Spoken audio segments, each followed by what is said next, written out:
The Jordan River is of symbolic and spiritual significance to many, since the Bible says this is where Jesus was baptized. Parts of the river are running low because of water diversions from the river and pollution, but efforts to save it are complicated by the decades-old Arab-Israel conflict. Our next report, getting you the complete story. Take a look. The Jordan River is Christianity's third holiest spot. Christians believe John the Baptist baptized Jesus at the site, in a lush stretch of the Jordan River flanked by desert. The baptism marked the beginning of Jesus' public ministry. Many modern-day visitors wear white robes and immerse themselves in the sacred waters. In a show of faith, some bottle up some of the river's waters as a holy keepsake. Baptized here, now it's holy water, so I took some holy water because in my religion I use it many times throughout the year, so it's good to actually have real holy water from the source. The river's history and its water have been as politically fraught as holy. For decades, landmines have lurked menacingly on banks that were once a war zone. Now, much of the Jordan River is a bad-smelling, weak flow of water. After decades of diversion for agriculture, the 1994 peace treaty between Israel and Jordan, decades-old Arab-Israeli conflict, rivalry over precious water in the Jordan Valley, but the biblical Jordan River must have looked dramatically different from its current state. I'm sure God above is also sad that so much global warming, etc., so many things have happened, to what he thought was probably going to, nourish us forever. So that part makes me feel really sad, to be honest. Only two sites are holier to Christianity. The Church of the Holy Sepulchre in Jerusalem, where Christian belief says Jesus was crucified and resurrected, and the Nativity Church in Bethlehem, the site where Jesus was born.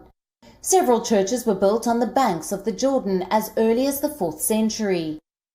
By the 1930s, Greek, Coptic, Syrian, Catholic churches, among others, had plots in the river valley, erecting golden domed shrines and other structures. We can just simply imagine John's baptizing the believers here, eating wild honey and locust, waiting for the arrival of Jesus Christ. And the wilderness that we see surrounding the cave where John lived is the wilderness John the Baptist described himself living in. But championing the international revival of the Jordan River without reopening disputes can be a challenge.